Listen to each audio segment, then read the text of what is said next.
than Sandor, Jordan outranked him when they served in the Persian Gulf.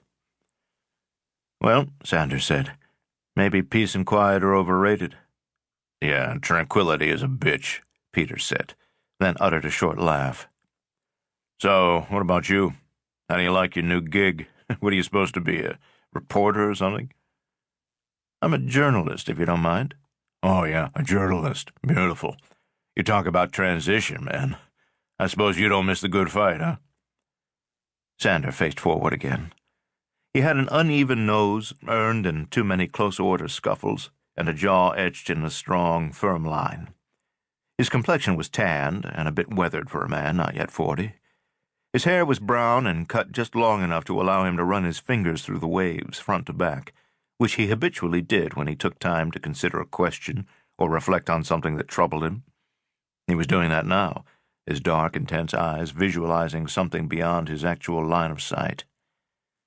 "I gave up the good fight the day they left my men for dead in Bahrain." "Yeah," Peters said as he shook his head. "Bastards." After his tour in the Middle East, Dan returned home to finish his military career stateside, take his pension, and disappear.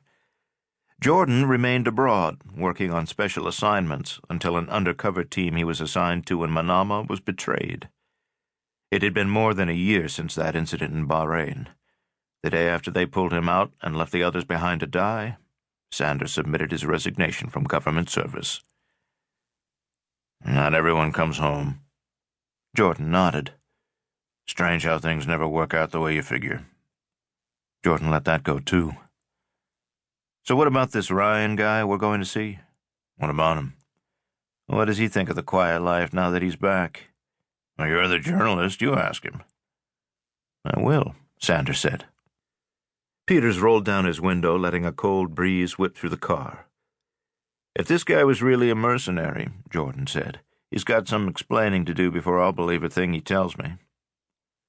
Peters turned to his old friend and showed him a crooked grin. "Good old Jordan, Mr. Black and White. The mercenary business is immoral because you play for money, but if you put the same guy in a uniform, underpay him, and send him out to shoot someone, that makes it okay." Sandor shook his head. "You sure know how to wave the flag, buddy." "Yeah, I suppose so," Jordan said. "Flag's not the problem."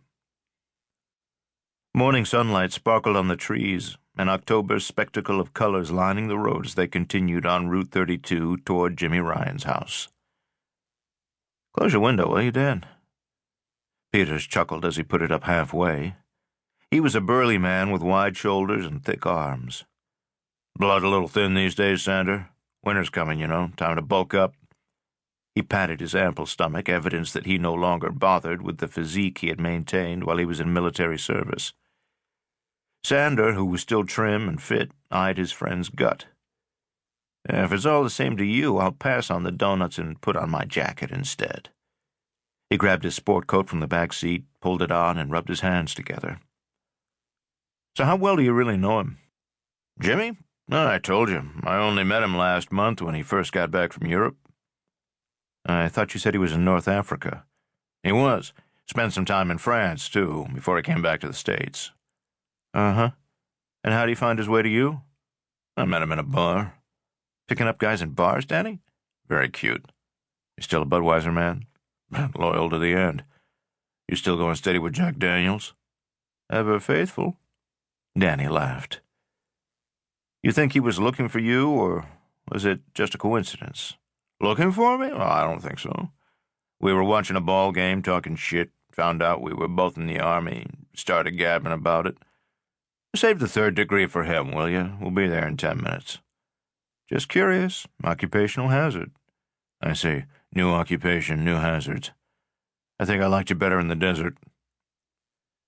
Peters slowed down as they approached an intersection and swung into a left turn that led them onto another two-lane road. It was a narrower stretch than Route 32, but just as quiet, until a sharp crack rang out through the clear morning air. "The hell was that?" Even as Dan asked the question, they heard a second pop, the sound unmistakable. "Gunshots," Sandor replied flatly. "There's no hunting this close to 32, Dan said. "That didn't come from any hunting rifle. Those are low."